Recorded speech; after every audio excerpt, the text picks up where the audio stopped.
I've been involved in the evangelical apologetic subculture for 30 years.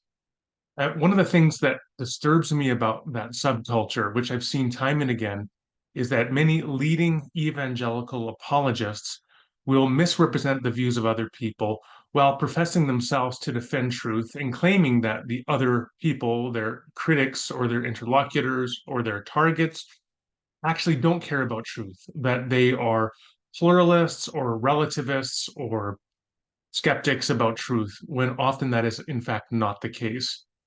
So I actually devoted a significant portion of my 2011 book, You're Not as Crazy as I Think, to addressing precisely this issue by pointing out how many evangelical apologists will talk about truth and defending truth and yet misrepresenting the views of other people.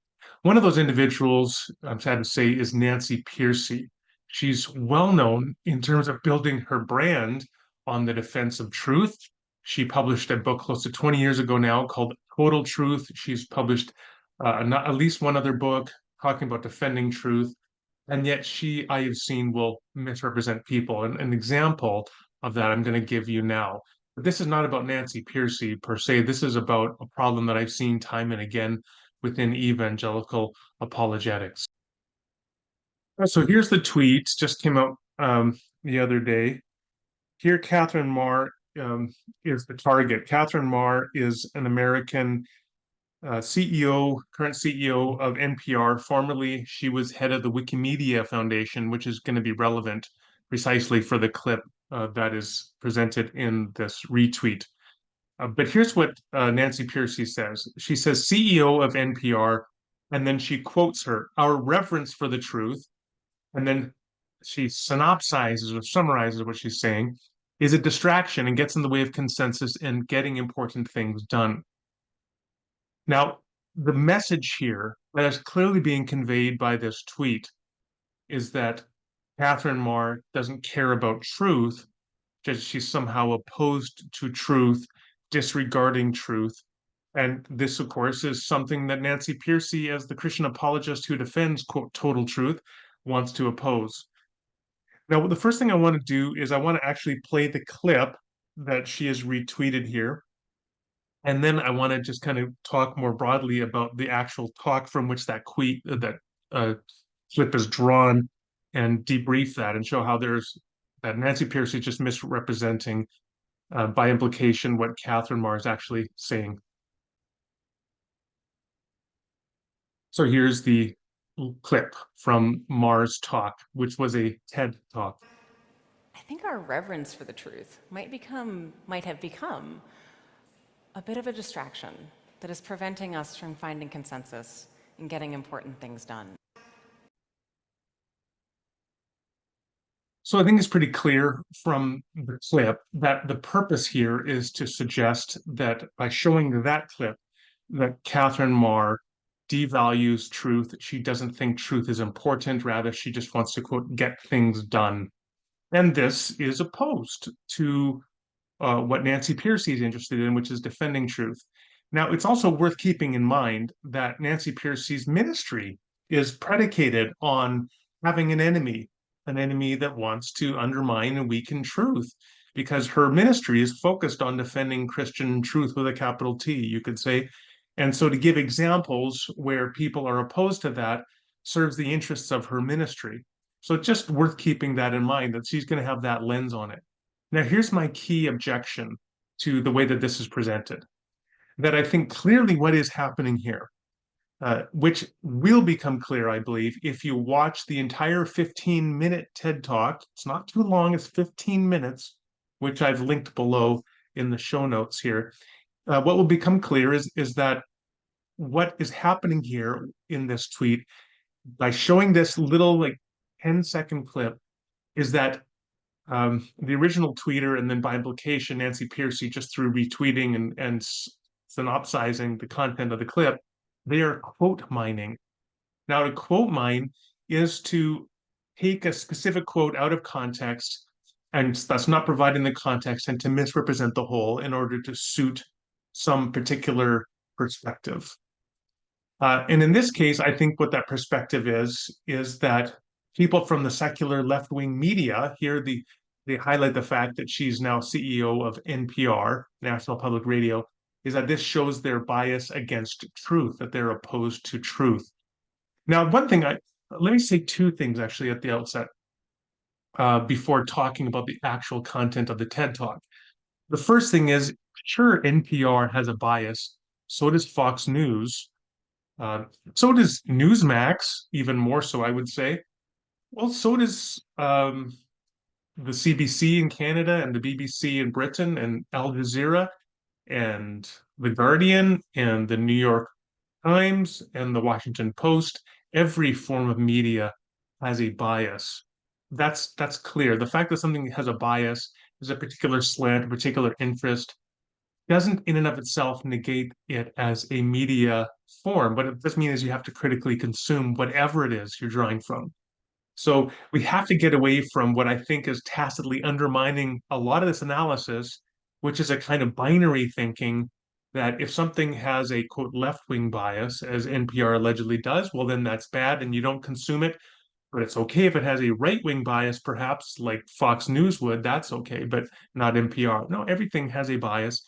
The important thing is to become aware of the bias. The second thing I want to highlight, I'm going to turn now to talk about the actual content of the TED Talk, is that I do think that Katherine Maher set herself up for significant criticism in the TED Talk because I think she is somewhat ham-fisted in the way she communicates, particularly in the first half. She invites misunderstanding and misrepresentation, whether intentional or unintentional misrepresentation. She invites quote mining, frankly, because she uses terms like truth and at times opposing truth to fact and equating it with value, but opposing it to fact. Um, in a way that is going to invite confusion and misunderstanding.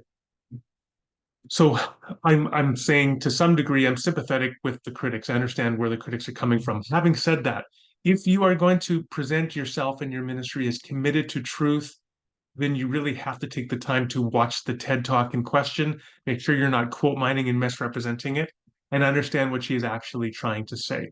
So here's my synopsis of what Katherine Maher is trying to say, which is not, in fact, opposed to truth. And then I'm going to conclude with an illustration of precisely what I think she is concerned about. So the first thing is she wants to oppose disinformation. That is clear from the outset if you watch the TED Talk. She wants to oppose disinformation and she wants to get truth that is beneficial to humanity out there, understanding facts out there which are beneficial to humanity. Um, and the way that she's appealing that we begin to think about doing that is through Wikipedia, which provides a model. And one of the things for the way that Wikipedia creates articles, particularly on very contentious topics, as she makes clear in the video, is through a radically egalitarian approach where there is no one view which is allowed to predominate, but rather everybody who contributes to the article has to work collaboratively with everybody else and to allow an overarching unifying narrative of the controversial topic to emerge. That doesn't sound particularly controversial to me. That sounds like a good thing. And ironically, that is precisely contradictory to the claim of many of Katherine Maher's critics that as CEO of NPR, she's only concerned with imposing a left-wing bias and distorting everything because she doesn't care about truth. I mean, maybe to some degree she is doing that. I don't know.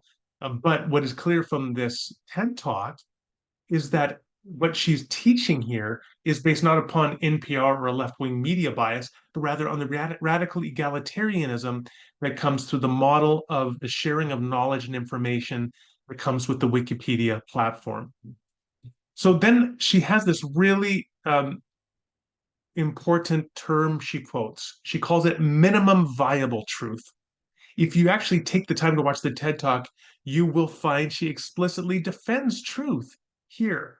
She says we should shift from focusing on one key truth to instead finding minimum viable truth. And then she explains minimum viable truth means getting it right enough of the time to be useful enough to enough people. What does that actually mean? What it means is, and I don't think this is actually particularly hard to understand. What it means is, how are we going to come to agreement on important issues when we disagree fundamentally about so many things in our world? Think about religion and ideology, philosophy. so on. So, for example, you have Christian, you have a Muslim, you have a naturalist, you have a secular humanist. How are they all going to come to agreement and build a common society together? Well, I mean, the Christian nationalists might want to say, well, I'm going to impose my Christian views on everybody else in society.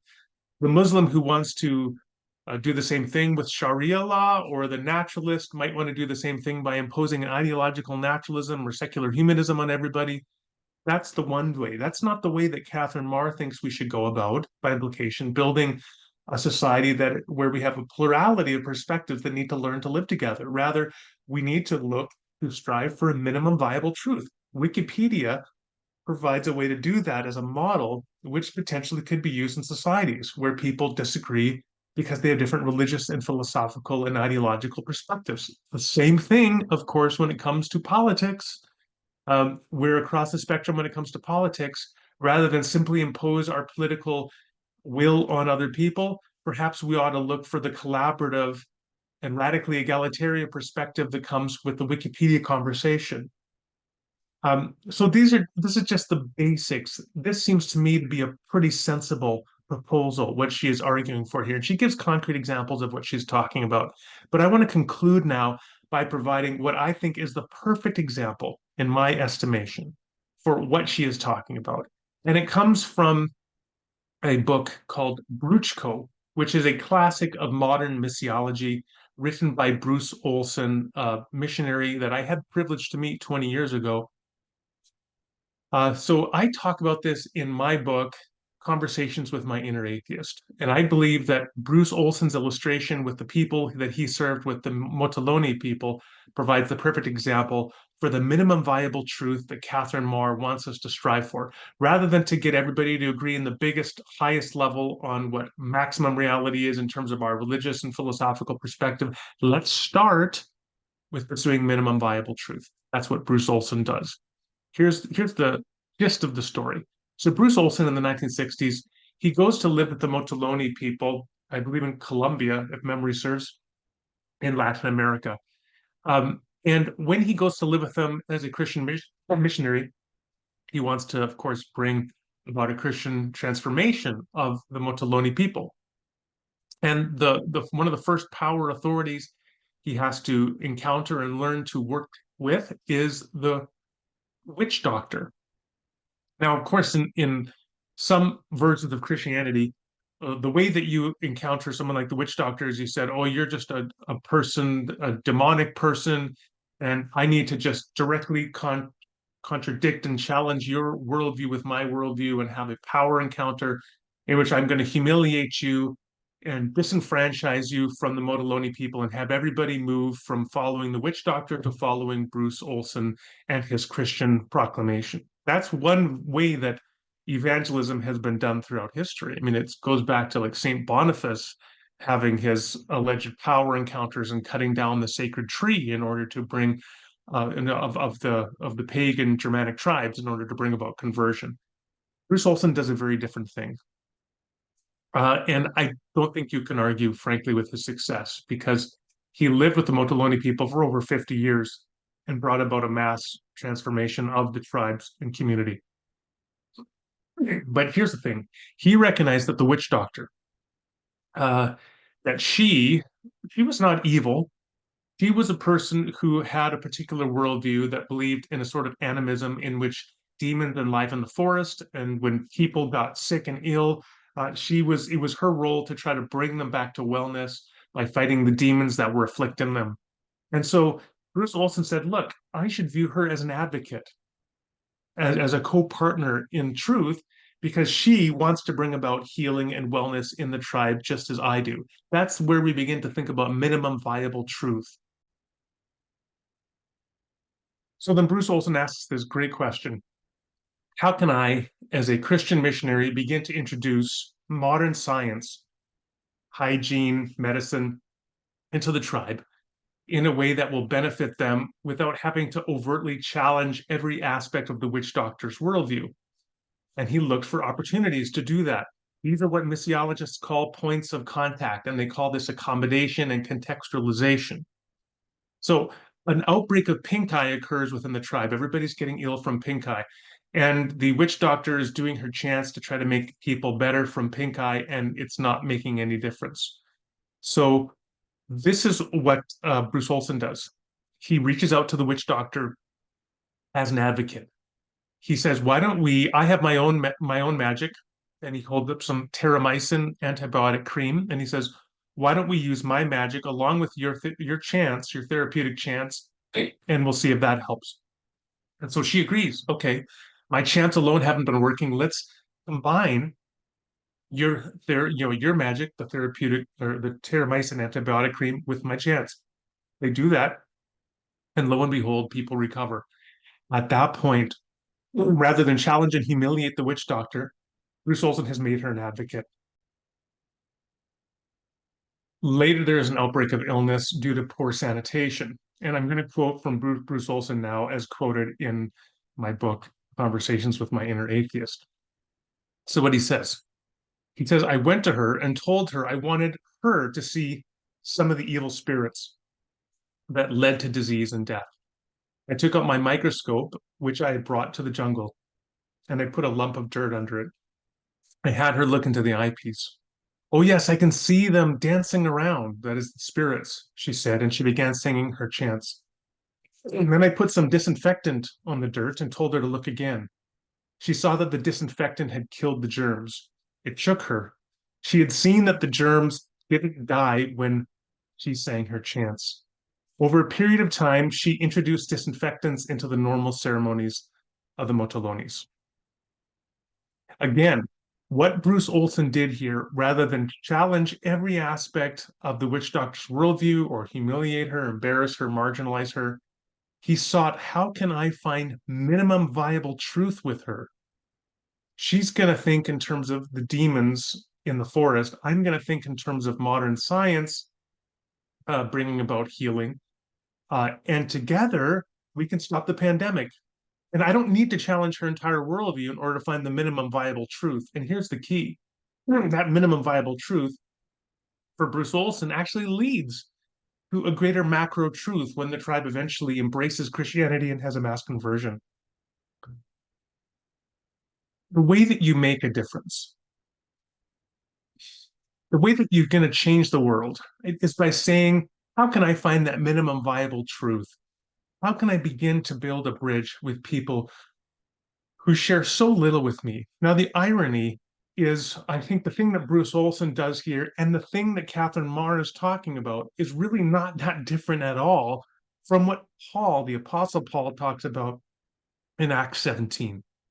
Right? He comes to people with a very different perspective, a very different worldview in many respects. And what does he say? He says, "Look, I see that you have an altar to an unknown God. I want to tell you about that God." And then he says, "Look, some of your own poets have said, 'In him we live and move and have our being. We are his offspring.'" That's where Paul begins, right? He begins by saying, how can I find a minimum viable truth? Now, yeah, then Paul goes on and he gives a fuller proclamation of the gospel and points out where the differences lie. But you begin by saying, how can I begin to build a bridge? And if you do that, you're not compromising truth any more than Bruce Olson was by finding a way to find common cause and minimum viable truth with the witch doctor in order to prevent illness and bring about wellness and health within the community. And this is exactly what Katherine Maher is talking about. The irony here, it's not Katherine Maher who's devaluing truth. It's her critics who quote mine her and misrepresent what she is actually saying to serve their own ideological perspectives.